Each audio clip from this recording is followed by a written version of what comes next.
Today's podcast is brought to you by Progresso Talent Partners, who for more than 25 years have successfully delivered interim and permanent leadership talent to transform businesses. To hire the talent you need to enable your business to thrive, visit www.progressotalent.com today.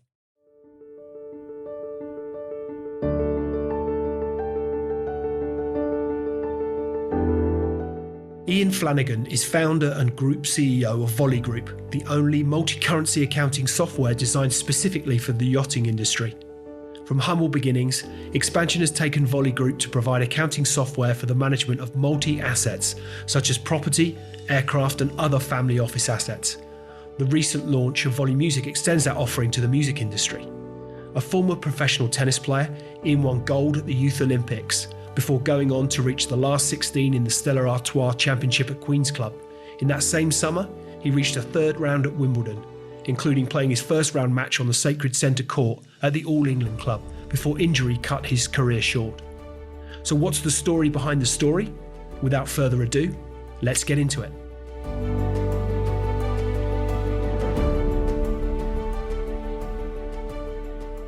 Ian Flanagan, hi, welcome to the Extrology podcast. Great to have you as my guest today, and really looking forward to getting stuck into not only all things tennis and sporting careers, but equally as importantly, business and the world of volley. But before we get into life as it is today, I've always, as always, like to start with the early days. So tell me, where did you grow up? What was childhood like for you?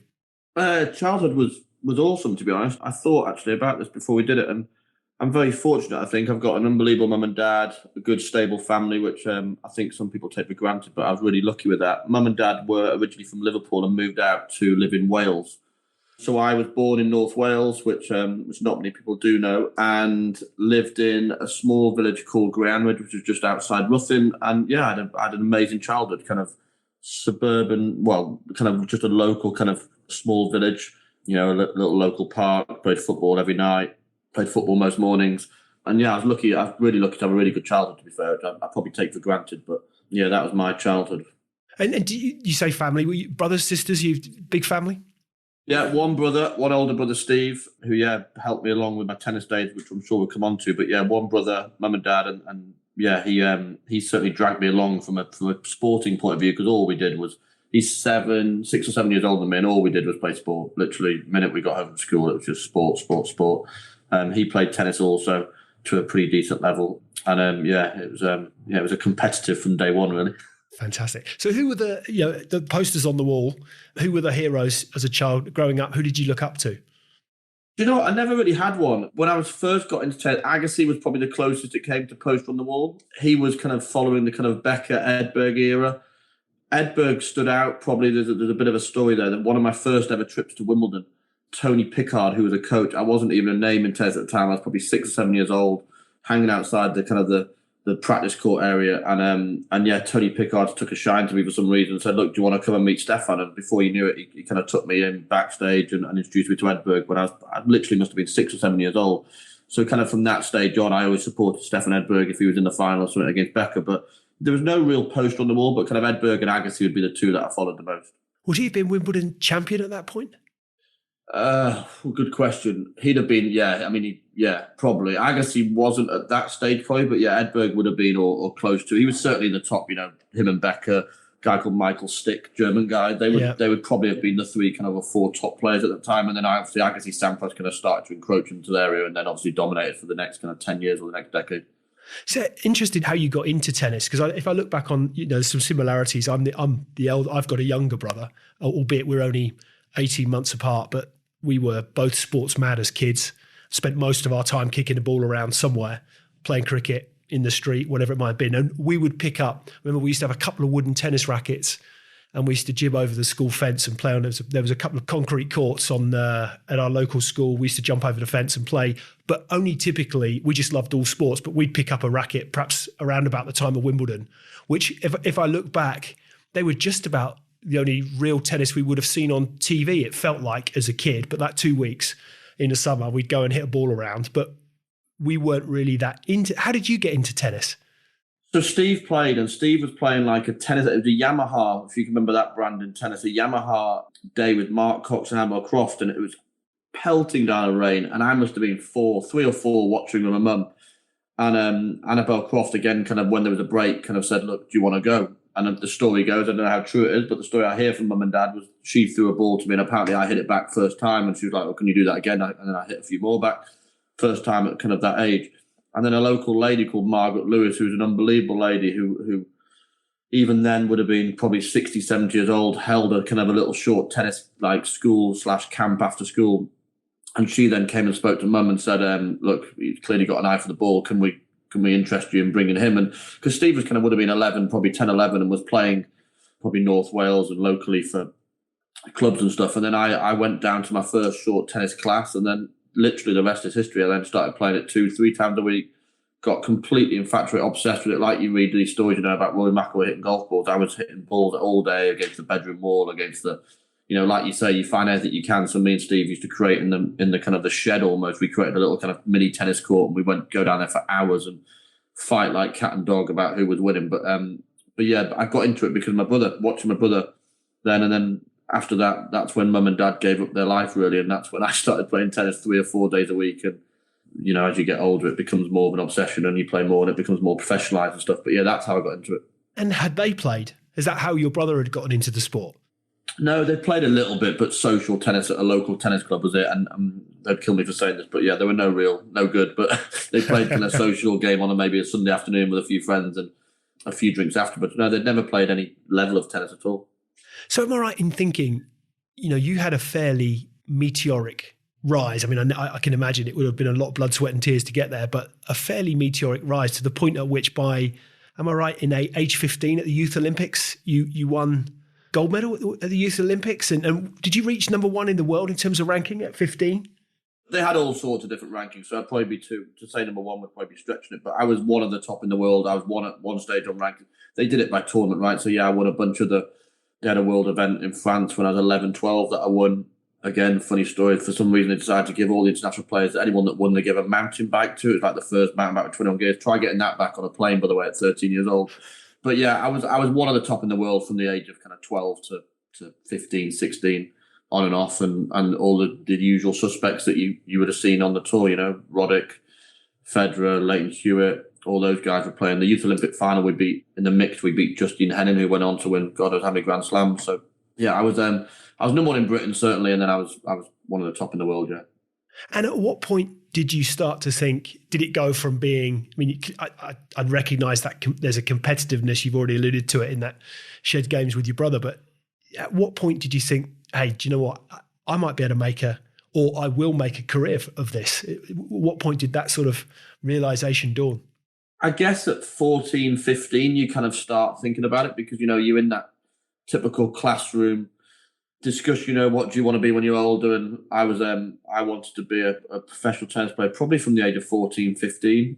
Believe it or not, I actually, in PE, you had to choose like athletics, gymnastics, I think was compulsory, which I got a pretty bad score. Football, I think I got 15 out of 15. And I actually got 13 out of 15 for tennis, even though I'd won Youth Olympic gold. The teacher said my technique was no good on my forehand. Can you believe that? Yeah, I can. To which 10 years later, when I then hit a bit of a limelight, and I was getting asked of the queue of people asking for my autograph at Nottingham Open, and I said, "What school are you from?" They were clearly from the school, and they were from my school. And the teacher that had brought them to watch me play at the Nottingham Open in front of, 5,000 people was actually the teacher that only gave me 13 out of 15 at tennis. Did you remind him? I had a little moment with her. I did remind her, yeah. But from like 13, 14, 15, and I knew there would potentially be a career. And maybe you're right. Maybe in my head it was like, focused, I'm only going to go and play tennis. But yeah, at that age, you kind of know. And as you start getting invited, contracts start coming in for sponsorship, and you're getting picked up from management companies and agencies, you kind of know that you've probably got something about you to do okay. So that was probably the age when I thought this could be a career. And what sort of encouragement, was there a sort of, because if I look back, I'm just reflecting on some experience. I remember a conversation with my headmaster when I'd have been about 14 or 15 in a corridor at school. What are you going to do when you leave school? And I said, I'm going to be a footballer, sir. And he laughed. I was a half decent footballer playing, good standard of football. But I remember, and he was absolutely 100% down the line academic.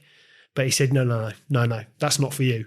Interesting. So I didn't really get, there was no encouragement from anyone in my school. Certainly there was from outside, but was there sort of an influential figure that really pushed you or took you through to achieve what you were able to achieve?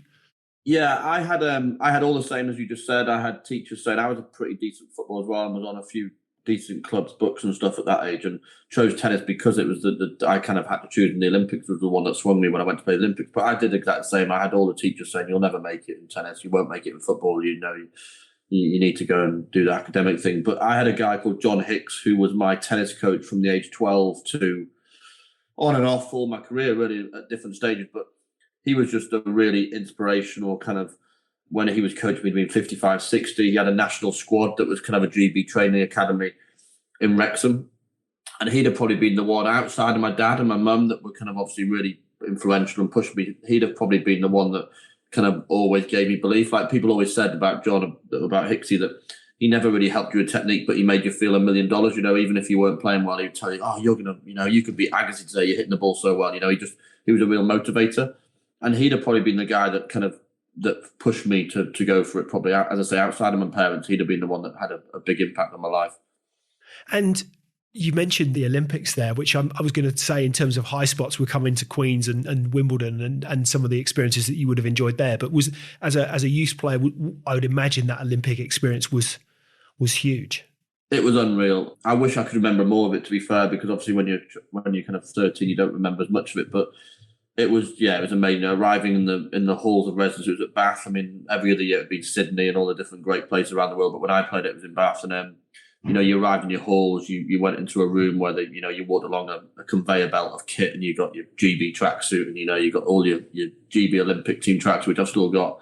And the opening ceremony was a huge affair, a 3-hour kind of. They replicate the Olympics. It's ran exactly the same. They had the torch coming in. They had the flags going in.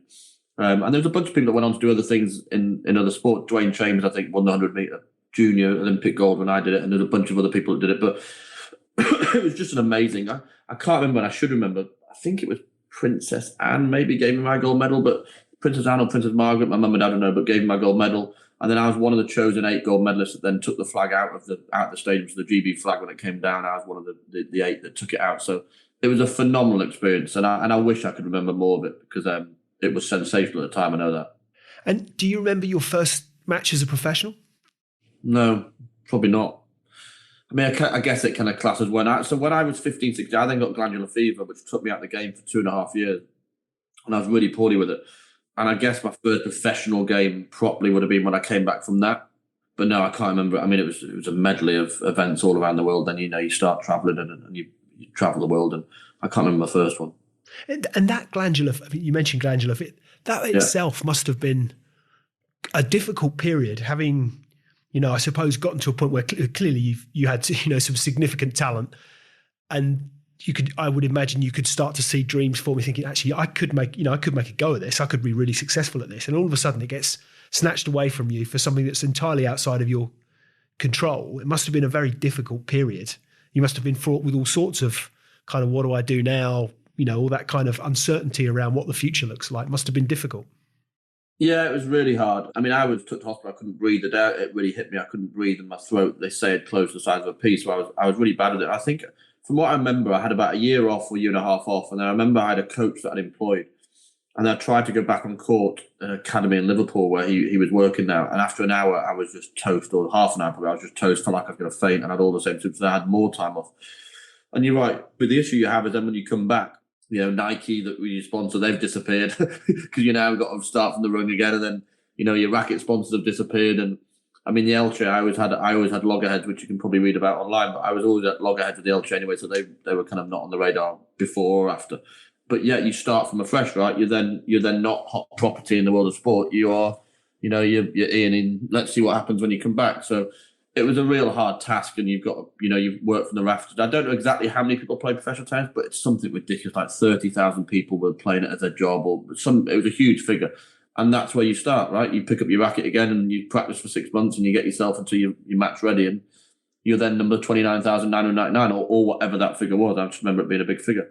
And yeah, it was tough, and you've got to have a lot of belief to believe you can then go and do it again. And that was the hard task.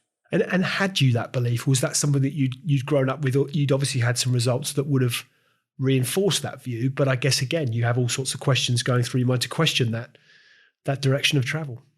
Yeah, I guess I must have had some belief to do it again. It was either that or the lack of will to go and get a proper job was probably half of it. But no, I must have had some belief. And I think I had some half decent results when I first came back on court, which kind of then gave me probably a little bit more belief. But yeah, I mean, it was a treacherous time, as I say. It was being off court for 2.5 years and not being able to do anything really. I mean, literally at the start, I couldn't, if I left upstairs to go down to get a drink because Dad worked and stuff, I was too tired to get back up the stairs. So I then would sleep a couple of hours or 5 hours on the sofa because I was just too knackered to start getting up the stairs again. So it was a tough time, but I got through it. And, people go through far worse. So if that's the worst thing that happens in my life, then I'm quite fortunate. And career highlights from a professional tennis perspective. I've read of the example of beating Mark Philippoussis at Queen's and playing doubles at Wimbledon and all those. I mean, what were the highlights from your perspective? It has to be that. I mean, yes, Olympic gold. There's some junior stuff that was less publicised. Winning some big events as a junior were great, and also less kind of around the achievement, but just the travelling was amazing. Like to be able, I think I've played tennis in 67 or 68 different countries, and to be lucky enough, to be 13, 14, 15 years old and go to Spain and Russia and Bulgaria and the States and to do all that would be a highlight, even though it's not so much an achievement. But then, yeah, the pinnacle, which probably most people know me for, is I qualified for the Stella Artois Championships in 2004, and I had a really good week the week before at Surbiton where I beat a few decent names, and then I went to Queen's and I beat Joe Wilfred Songa, who went on to become world number top 10. I beat Zimonjic, who had beaten Agassi the week before, and then I qualified. And there's actually another story that I'd love to share because he was a really important person in my life. But I met a guy playing a celebrity golf tournament when I was about 19, 20. And I was asked to play this tournament. I met a guy who had sadly lost his wife to breast cancer. His name was Derek Barnett. And he offered to sponsor me. And I was like, no, you're drunk. Like at the end of the dinner, I'm not accepting it. And then his son said, no, you've got to let my dad sponsor you. He can afford it. He wants to sponsor you. You need it. He needs it because it will give him a focus in life. So almost makes me emotional talking about it. So then I went and beat Songa to qualify for Queen's. So Derek sponsored me for 2 years, and his passion was always, Ian, just do me a favour. If you ever get onto a big court, can I come and sit in the players' box and watch you? So I ended up beating Songa, and then I got drawn against Philippoussis on the main show court at Queen's. So I drove down to East Grinstead where he lived, which is outside of London, without any surprise. Said, look, I'm playing tomorrow, and I'd love you to come. And he was bowled over. Obviously, he was upset because he was so proud of what I'd done.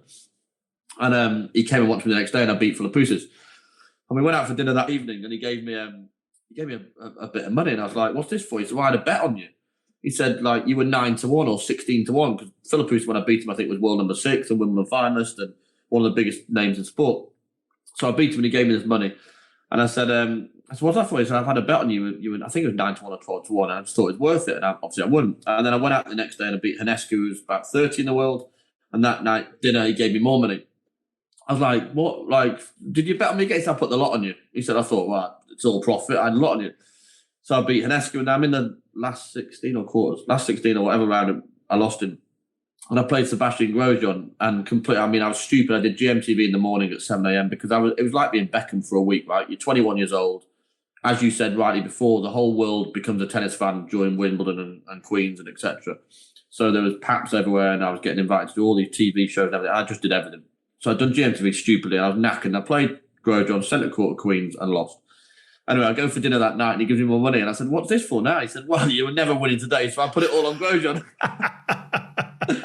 which was lovely, bless him. And he was so candid. He told me straight away. But yeah, he was a lovely bloke. And when you go back to inspirational people and people out, he showed faith in me, and we became really close friends. And he supported me for a long time. So, but going back to your original question, the highlight would have been Queen's, and then I went to Wimbledon. They never gave me a wild card that year because the L chair, it's a whole different story. But I then I played doubles at Wimbledon that year, and we were due to play on court 17, I think it was. And because I was in the public eye, but because of what I'd done the week before, centre court had finished early. So then the BBC said, we want Ian Flanagan's double match on centre. So then you got the knock on the change room saying, right, you're next on centre, which was a hell of a shock. And yeah, that was amazing to play there. It was 15 or whatever, the 1,000 people were there, and it was still pretty full because of what I'd done, and that would be the next highlight. So they would probably be my highlights: Queen's, Wimbledon, Olympic gold, and then And then, just place we went to. And in terms of the end to your tennis career, was injury that, well, I think it was injury that ultimately brought about calling it a day? Yeah, unfortunately, having done that and got really high in the rankings from a point of view, the yearly rankings, because in tennis you had two different sets of rankings, the rolling ones and the Euros. I think I was high that year. I don't know what I was, but I think I went to top 100, I think, for that week. But on the Champions race, I think they called it. But yeah, it was literally 4 weeks after that, my elbow just caved in. And I probably tried to play too long, really. I tried to live the dream for too long, as in I didn't want the dream to end. And I carried on trying to play for too long, but I just couldn't straighten my elbow. And that's obviously no good. So I was offered an operation that would have been a new operation, and there was no guarantee it was going to work. And yeah, the sense of realization comes at some stage, right? That you've got to decide what you're going to do. And that was it. And do you remember the range of emotions that you must have gone through at that point when you knew that actually things would be coming to a close? Because I think any professional sport, or virtually all professional sports, it's such a short-lived in reality, isn't it? Such a short-lived career. The range of emotions that can you remember those, and how do you remember them? Yeah, I went through all the stuff you'd expect, really: anger, sadness, disappointment, then belief. Because I think probably it didn't really hit me as hard as it would have hit most, because I tried to carry on, as I say, too long. So I kind of thought, well, if I have a month off, then I'll go and play one event. So I never really just did today's the day. Even when I stopped playing, I then turned up for an event about 4 months later thinking, you know what, I might just go, my elbow feels all right today. I might go and give it a bash. So I went and played a couple of lower ranked events. But I think because it was spread out, I never really felt a 1 day pain of that's the end.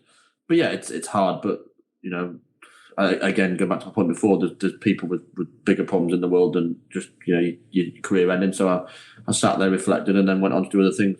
And how long a period of reflection before you knew, before you had that sort of, right, I now know what I'm going to do. I'm clear that perhaps it's whatever it might have been, business. At what point do you remember was there a sort of eureka moment where you go, okay, this is it. This is what I'm going to now go do? No, it was a long period of, I've always been, I think people would say, pretty good at networking and pretty entrepreneurial and pretty kind of, understood how to make money. And I think I went through a period of time where I tried different things, some of it in events, because I've getting the natural phone call of, can you get me women's tickets? Can you get me golf tickets? I want to go to the Masters stuff. So that was my first progression. Then I went into different things, insurance and property, and dabbled with a bunch of other things. And then it was through an investment in a foreign exchange business that then it then struck where I did have the eureka moment thinking, hang on, you start to understand what the banks are charging for foreign exchange, and then you put that with the yachting space we're in, and you see how that works, and then the software came along secondary. But yeah, that's when the kind of Voly was the first eureka moment where I thought, right, I now know where all the little stuff I'm doing and all the stuff that kind of was probably unprofessional would be the right word, and just done to make a living and dipped in and out of different things. That's when Voly came, that I then thought, this is now the time that I'm going to give my life, soul, blood, sweat and tears to. So what was the inspiration behind Voly? It was doing the FX. So we were trading the FX through having an investment in an FX place. We were trading FX for some super yachts, and it kind of just triggered home that the boats are like small and mid-cap businesses, right? Some of the biggest boats are spending a lot of money on their budgets, as you can imagine, when you see them floating around the world and they've got crew, etc. And it's from seeing that I remember a captain saying to me, can you create an accounting solution? Because there was no real accounting solution that was specific to yachting. And they called it lick and stick, where they put the receipts on A4 piece of paper, scan it through and sending it through unsecured Gmail and all the different things that they were doing. And his exact word, where you need to stick a captain, a developer and a accountant in a room for 6 months, and then you build something and you could make a real nice business. And I spoke to a good friend of mine, and he told me, and you got to have deep pockets for software and, et cetera, et cetera. And my pocket probably weren't deep enough, which I've since learned that was true. And then we met a boat captain by pure fluke. We met a boat captain who had built a system for just his boat with his partner, who was like a kind of accountant, should we say, and very good friend of the developer. So we took a look at it, and being frank, we just thought this could work, and we bought it. At that stage, it was a very basic expense management, but I'd had the experience, maybe the entrepreneurial know-how, thinking, well, actually, if you can solve the problem with the FX and you can integrate that into the accounting, you could probably try and create a financial management solution for the super yacht as itself, because it's a floating asset, right? It's a floating business.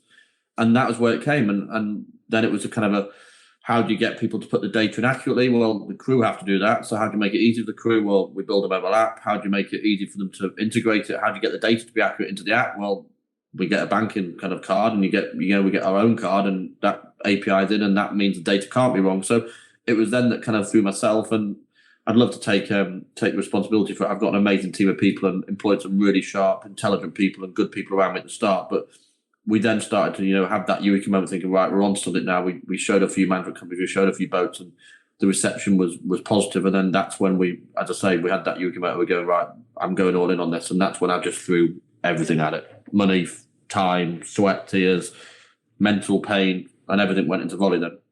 And it strikes me that, inevitably the question as to what were some of the hurdles that you faced in those early days. But the first thing that strikes me is that there are significant barriers to entry among much of what you've described, not least you're not a developer yourself. I think that oftentimes you'll hear stories of anyone looking to break into tech business, don't start without having a tech co-founder, or you do all these sorts of stories flying around, or indeed it's the technologists themselves that build these businesses. The regulatory element to it as well, I would imagine, is a feature if you start talking about FX and you're talking about cards and all these sorts of. So it's not just something you can do in with a laptop in your underpants in the back bedroom. It's just it takes a lot to get it going. So what were some of the hurdles that you would have faced in those early days? It's a good question, because I was thinking about this, and I was lucky. We retained the original developer. We retained him as who's now our CTO, and to this day doing an amazing job.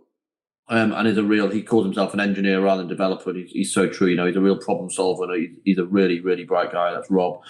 And we retained him. But I'm a huge believer that if you've got a good product, you don't really need to know it. Relationships is what I think the entire world goes around in business. And whether I'm good at it or not, I get told I'm all right, which I'm hoping I am. But we made a real effort to break in, because yachting is also very niche. It's a very it is a little bit of a closed community.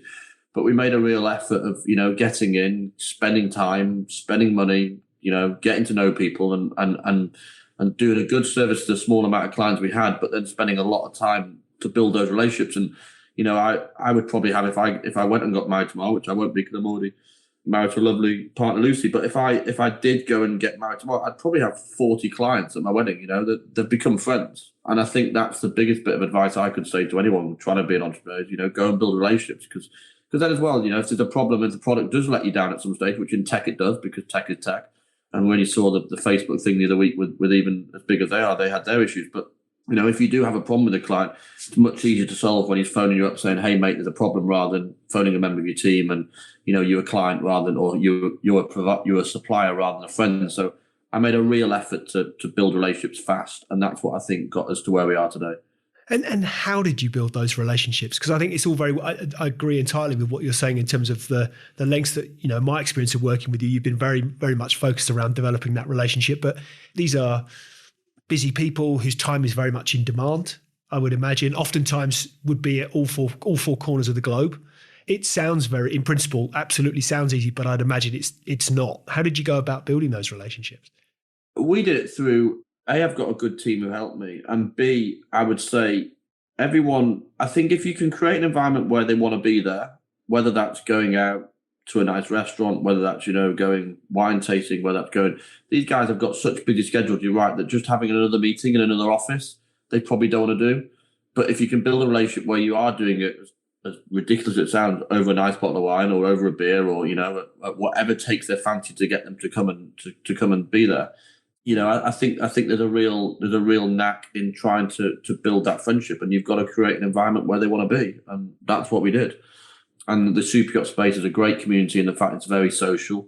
We went to loads of social events where they were, and we just worked really hard to meet the right people and then be good to those people.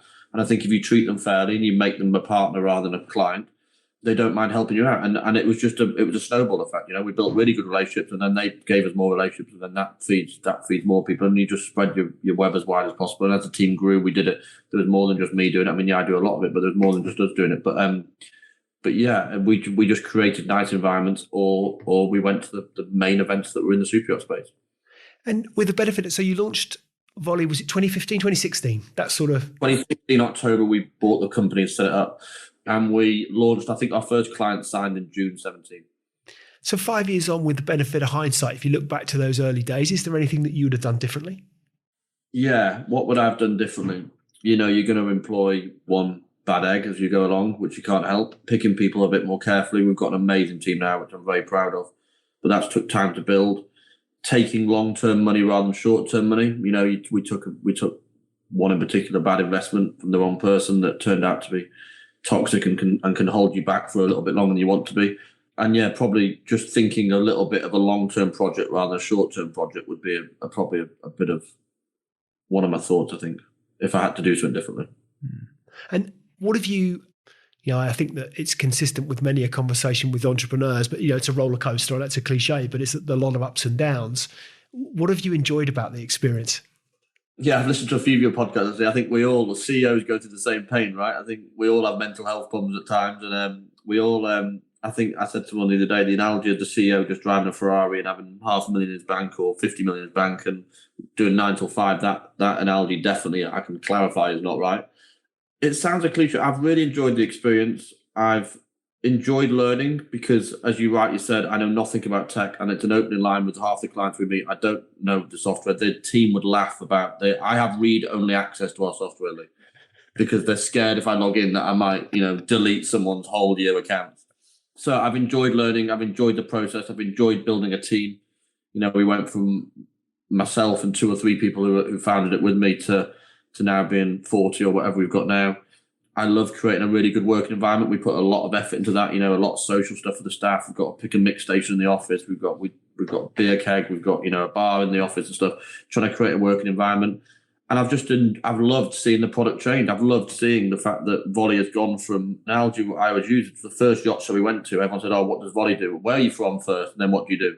Whereas now it's kind of, either we use it or my friend uses it, or I've heard a lot of good things. And now we're over 500 boats that use the system. So I've loved to see the growth of that whole kind of acorn to, we're far from a tree yet, but, we're certainly bigger than an acorn. So I've loved that whole process. And I love learning. I've made loads of errors along the way. I think surrounding yourself with good advisors is really important, because certainly if you don't know if you don't know the world of business, I went from, a lot of people go through a business school or they go through university, just simple stuff that we all take for granted. I probably didn't keep on top of, and I didn't hold myself accountable for. But yeah, I've loved the whole process. The whole process has been really enjoyable. Alongside the 3 o'clock in the morning, waking up, how are you going to pay the wages and stuff? But it's probably easy to say now, but at the time when we couldn't, raising cash, paying wages, I've generally been sat there on a Friday morning going, we've got to pay everyone today. How are we going to do it? And again, that's where the relationships come back to building great partnerships with your clients, and getting forward payments. Or, we've had clients that have helped us through the pain, which to the outside world, they probably don't see that. But it's been a process we've come through, and we're now out the other side. We're fully funded. I've got an amazing set of investors in Magenta. I've got a great chairman, Simon. And yeah, I think surrounding yourself with good people would be one of the big key points I'd say as well.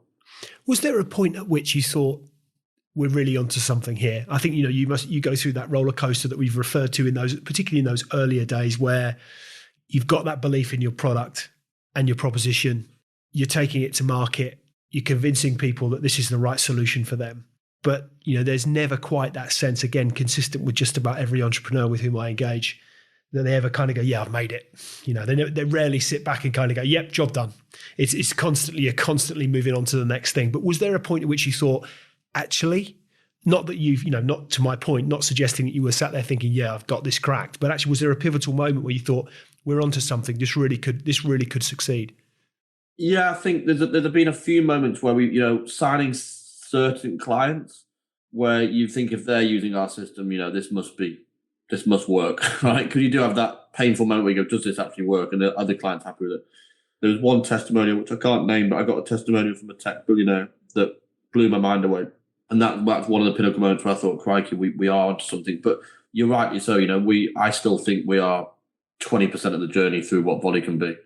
We're doing one in the space we're in. We're growing. We haven't cracked yachting yet. I think we are industry leader, our market leader, and we're certainly, I think, the go-to product now. But we're still nowhere near finished as a product in yachting, and we still haven't cracked. We're still probably only servicing 5% of the yachting community because it's a big old space. But there's so much more we can do. We're 10-20% of the way through what Voly can achieve.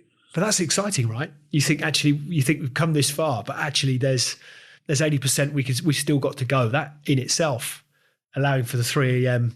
moments of itself is, that in itself is exciting. What does the future look like for Voly? More verticals. I think there's a clear plan. We have to continue to improve the product for yachting, which we need to do. And the family office space that comes alongside yachting. At the end of the day, anyone's got a yacht's probably got planes and houses, which we're now putting our foot in the door there. But then other verticals, you've probably seen, we've just released Voly Music, which is a whole new vertical that we've entered. Same problem, if you've got if you imagine a boat floating around the world, that's no different to Coldplay floating around the world as a band. They've got, well, not flying around the world as a band, but they've got, 100 crew, band members that all need to take care of their financial spend and the financial expenditure and got to run a budget and how do they get the accurate data against the budget, et cetera, et cetera. So it's exactly the same problem. So there's a whole bunch, film, TV, there's a whole bunch of verticals that are untapped that we believe our product will work. Now, we may be wrong and we may tread our foot in the door of those verticals and be wrong and it doesn't work, but I think there's certainly a lot of scope for the product to expand, but at the moment there's one clear path of the business, and that's kind of focus on yachting and continue to improve it because we're very lucky to have the clients we've got, and we want to make sure we keep them. So that remains number one focus. But yeah, we're scratching the surface of where we can be, I think. Which you're right is exciting. And you mentioned the influence, Derek. Was it Derek? I think you made mention of who sponsored you through your tennis. Derek Barnett, yeah. Derek Barnett, and the influence that he had from from a tennis perspective, from a business point of view. Has there been someone that stood out as perhaps being significantly or as equally as influential, if you like, from a career perspective? No, do you know what? Not really. I mean, I listen to a lot of stuff. I listen to your stuff, and I listen to a lot of the podcasts around the world of business. There's no one really that jumps out at me that I like to try and take snippets from some. And if anything, I've learned a lot of the bad stuff. So if I can avoid all the bad stuff that I've already learned and already dealt with, then hopefully that eradicates a lot. Provides more good stuff for the future. But there's no one really that has. I mean, I've watched all the films. Steve Jobs. One bit that he said about, bless him, he came out with a comment where when he delivered the product, he wanted to create a salesperson in every customer. Stuff like that. Analogies that I've always tried to follow. Sell the problem you're solving rather than the product. Simple stuff like that. We've got a load of quotes around the office actually that I give to the team that we try and kind of live by as a business. But there's not been one individual I don't think that's kind of. I've sat back and gone, right, I'm going to base my life on him. I tend to try and take snippets of different people. So there, you mentioned Steve Jobs. Who else do you admire in business or indeed in life generally? This sounds so twee, but you know what? Even though my dad's not built a tech business and not served as super yachts, I still bounce 99% of my ideas off my dad probably. I'll still ring him and say, I'm thinking of doing this, Dad, and he might not even understand the question, but he'll give a caring answer at least, And the new investors and also the management team here, like I probably, I don't know whether this is normal for a CEO or not, but I'll openly go and sit in a room with the team downstairs and go, right, I'm thinking of doing this. What do you think about it? Whether that's a good thing or a bad thing, I don't know, but I tend to involve them as much as I can in some of the stuff. And the current shareholders, the current chairman's a great guy. I call him the Jewel Bunny. I think he's the oldest guy I know. Bless him. He'll kill me for saying that, but so it gets out of bed at 6 o'clock saying, what deal can I do today? He's legendary. I love him. And I ring him a fair bit. We have a weekly call at 9 o'clock every week or 9:30 every Monday. I bounce a load of ideas past him. But I tend to just be like a sponge. I know, again, it sounds twee, but try and listen to bits and pieces from everyone. So what is it that drives you in? Creating happiness for my family would be number one. Winning. Sounds winning. I want our company to be the best that we can be. And the number one in each vertical we enter. And winning certainly comes from tennis. I know I've always said, a lot of people have said to me actually about they'd always employ a sports person, ex-professional sports person, because they've just got the mentality of A, work ethic, and B, I want to win. And just creating a great environment for the businesses. That's what success to me would look. Family first, my wife and 2 amazing children, followed by, and obviously my parents, followed by winning probably. Well, maybe creating a nice environment for the staff secondly, and building a team and making them, I'd love to make them all, as a team, we should, if we all succeed, that'd be great. And then, third would be just winning, just the obsession of needing to win. And is that's that whole sort of nature nurture debate? But is that, I'd imagine, even from what you've described as to your childhood, that was something that was very much an inherent part of who you are from a very, very early age. Yeah, I'm terrible. Lucy kills me now with Jack, my little boy, will play football with me, and he's not winning anything until he's good enough to win. It's just the analogy that I have.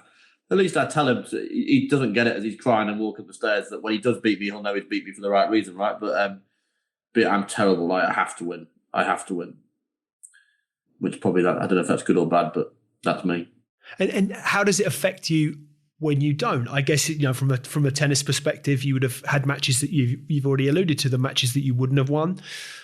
there'll have been situations, I'm sure, in business, inevitably there are, where, there's a client you don't win, or they make, they turn a different direction. There are, naturally, life is a series of wins and losses, if you wanted to caveat them in that way. How does losing affect you? Completely, and I've had many losses. Certainly in the test, I had many losses. But I think, going back to one of the people, I think when you said about who was your poster boy, in medium life and even to this day, Michael Jordan, I think's unbelievable. And I've watched every episode of every TV show I've had. I used to walk out to the tennis court with his music. I've been fortunate enough to get to know him a little bit and spend time with him and be on a golf course with him. But I think, he's got a load of statements out there. And one of the ones I read the other day, which is not him but was relevant, is that I think it was, I've never lost money, I've just paid for lessons.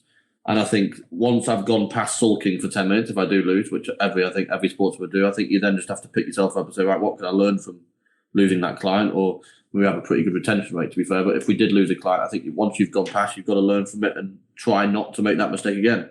If you make the mistake 5-6 times, then you've got a problem, right? If you make the mistake once or twice and you learn from it, then that should be the sign of the fact you're improving as both a person but also as a business. And I can't let that Michael Jordan, playing golf with Michael Jordan or meeting him on a golf course, go without, because again, from my perspective, he would be a huge icon. He's the best. What was he like? What was he like? And what was it about him that would make him the best? Everything about, he can't lose, by the way. He has to win everything, that's for sure. But they say you should never meet your hero.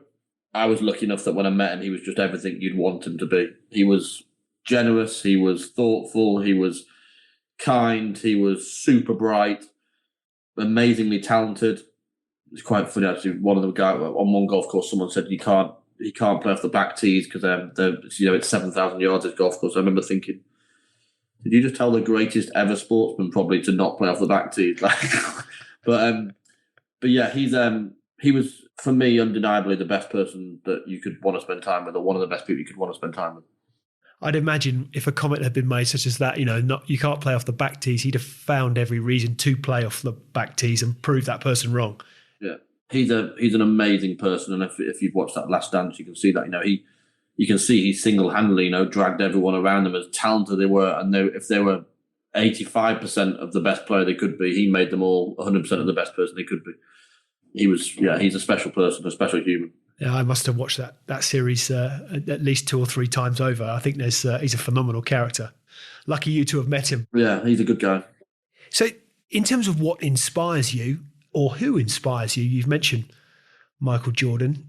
Who else might be out there that you found to have inspired you, or what else out there inspires you? Probably just the same things that, what does success look like? I'm inspired by my family. I'm inspired by winning. It's driven by winning, probably more than inspired. But there's inspirational. You meet different people every day, right? And again, going back to your original point, you try. I probably don't draw from one person or one thing. I try and draw bits from multitude of places to get through who inspires me or what inspires me. I don't think there's any single object or single person or single thought that would be my main inspiration, apart from just, as I say, providing for my family and this company being the best it can be. And so what about away from work? Is there an away from work? How do you unwind? How do you relax? I don't think there is when you're in the time of life that I'm in, to be fair. I love my golf. I was very fortunate enough to play a lot of golf when I was playing tennis. We used to go and play 54 holes some days because we had time to play. But I love my golf, being at home with the kids, and Lucy's probably my priority. But you don't get time. My team here will say, why are you emailing me at 3 a.m. in the morning, boss? But, it's because you're awake and you're working and you forgot that you've not replied to someone. We're now currently working off American time, a lot of clients in America. So, they wake up a lot later than we do. So you can have calls at 10 o'clock at night. But I think at the moment there's no away from work other than family with a little bit of golf where I can do. And yeah, we're just 100% driven, both me as a management team, as a board, as a company, we're just 100% driven on making this the best we can be. So do you still pick up a tennis racket? Sounds boring, that, doesn't it, when you think about it? No, not at all. Do you still play tennis? Never, never, ever. I get asked a bit, but no, I guess it's a sport you can't play socially, really, unless you have to be with someone else in tennis that you can socially play with at a similar level, I guess. So it's down to A, time, B, my fitness league is horrific. Running up the stairs, I'm now knackered. The days of me being an athlete are long gone. Although I did do well at Crystal Maze, which the team still don't like me talking about, but I was good at Crystal Maze. But yeah, I guess it's down to A, lack of fitness, B, struggle to find someone to play with at a decent level and see time, to be fair. I never play. I should do, really. And it's the most popular question I get. Do you still play tennis? And it's the one that probably I should do more about. I think I can understand. I think it's a part of your life, isn't it? It's a chapter of your life. So in terms of reflecting back, what advice would you give 21-year-old Ian Flanagan? 21-year-old Ian Flanagan, what would I give them to do? Number one, enjoy the journey. Even the bad times, you hopefully are going to come out. There's always, time heals any problem, right? There's always good and there's bad, and enjoy the journey would be my number one bit of advice. And again, referring back to what I said before, think long-term, not short-term. I think I got too involved in the rat race of needing to make money fast and needing to do things quickly and needing to grow things quickly. When actually you realise that your business career, whether you start at 19 or whether you start at 35, whatever time you start that business career, there's plenty of time to do it. So probably just thinking long-term. I took too many bad decisions, I think, in the early days. And probably only this year I've really got it right with the right set of investors, advisors and stuff around me. So, yeah, I think I'll just say to everyone, just think a bit more long-term than short-term and enjoy it. Which I guess is consistent with the question as to what advice you might give any aspiring entrepreneur with a dream. That taking that longer-term view, that long-term perspective isn't always easy to achieve, I think, in business, because there's, that sense of short-term, long-term wins can be difficult. Is that, that's a consistent theme throughout? Yeah, and I guess you're right. I guess, you need some short-term wins to probably fund the long-term aim, I guess. But yeah, just think more long-term than short-term would be. And also when you say about following your dream, just follow it, because they're all possible. Every single person that's been successful has started a dream on on the whole phrase of back of a fag packet or a little piece of paper or, back of a beer mat. All those dreams have started somewhere. They've all started from the garage. All the regular photos you see of Jeff Bezos in his garden, in his garage, in his garden, and people above the, spare bedroom.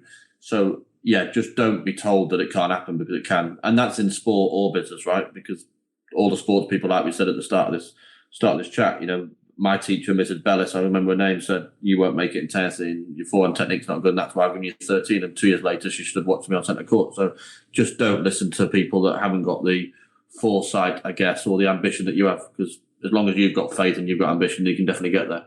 And in terms of what the future looks like from your perspective, you talked about, put words into your mouth, but making Voly what do you believe it can be as best as it can possibly be? You've got a long road ahead. There's a big runway to go and explore. But what does the future look like? I don't know. I mean, yeah, I think there's genuinely 80% of a roadmap ahead for this business, and whether I'm there for all 80% or whether I'm only here for some of it or all of it, etc., or part of it, I don't know. But I think it's a great business. I think it can go a long way, and yeah, I think we just need to continue doing what we're doing now and continue to work hard as a whole business, and continue to have, like we just said, positivity and the faith in the product and the faith that we can go into other verticals. But Volley is my 100% my focus. Family and Volley are my two focuses for the next 5 years, whatever that ends up to be. And then we'll revisit then. And if I'll either have no money and I'll be fired for being a bad CEO, or I'll have 40 million in the bank and I'll be sat on the beach. Like one of the two. But not playing tennis, right? Not on a beach club playing tennis. I won't be playing tennis. No, I won't be playing tennis, regardless of whether I've got 40 million or no money. I won't be playing tennis. Maybe on a golf course. Maybe on the golf course, yeah. Maybe on the golf course. And I have to ask the question as to I can make all sorts of assumptions as to why Volley, without trying to draw cliche analogies to tennis, but was that the inspiration behind the name? It was, yeah. Someone that was working for me at the time said, let's play on your tennis to get background. So I didn't want it to be about my tennis, so that's why we spelt it wrong, hence it being spelt Voly rather than Volley. And it's only recently, because I was trying to get away from the tennis, as you've probably gathered already, as lovely as it is, and it's a massive part of my life, and I should probably be more proud of what we achieved. But yeah, I was trying to get away from volley, and to be fair, it's more the team here now that are like, we should talk about it more. We should be proud of what you did, and etc. So yeah, it came at the tennis, definitely. Well, I think it's a really interesting, to your point as to being proud of what you've achieved. Even when I was struck earlier when you made mention of the 30,000 people who played tennis, whatever the number might have been, but I certainly, you say that it's a big number, and I can completely understand that when you're in the sport and you're starting from 30,000 and looking at wanting to get to world number one and the journey that might be ahead of you to achieve that. But that's an incredibly small percentage of this, population on this planet that actually get to do something they love at a professional level. So, it's an enormous achievement. And actually, I think possibly because I'm a bit of a sports fanboy. Maybe that comes across, but I actually think it becomes a virtue that for you for you in business, it's back to that relationship. It gives you not only do you have a wonderful product, wonderful piece of software, industry leading, great opportunity in that regard, but actually the story behind it makes for for many people, I'm sure, for a really interesting story.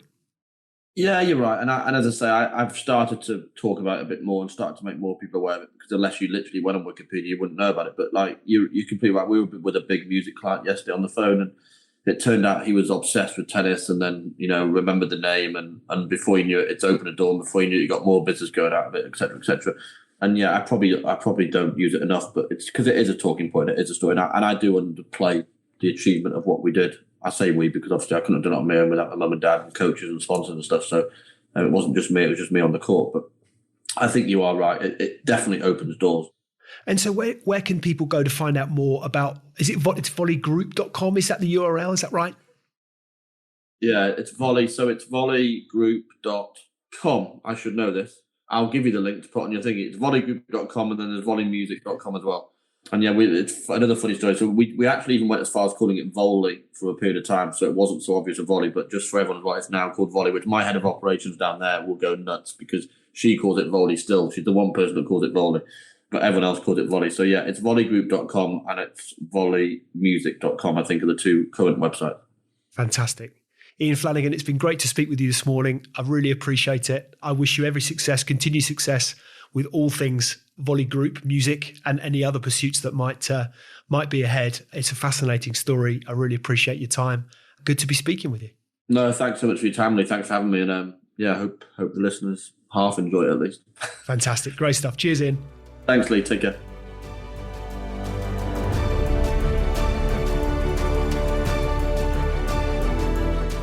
Hi, ladies and gentlemen. Thank you for listening to today's Extrology podcast. I really appreciate your audience and ears. If you've enjoyed it, then why not hop onto iTunes and give us a review?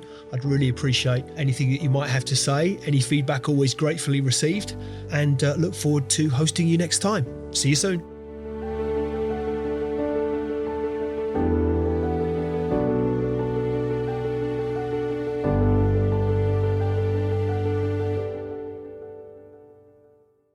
Just a reminder, today's podcast is brought to you by Progresso Talent Partners. Visit www.progressotalent.com today for more information.